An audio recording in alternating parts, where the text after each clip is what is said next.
Mainit-init na chismis. Pinagpawisan si Bel Mariano nang tinawag siya na Mrs. ni Donnie Pangilinan.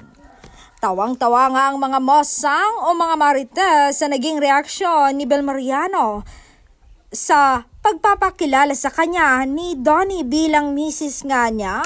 Mas tawang-tawa sila sa hirit pa ng Gen Z superstar.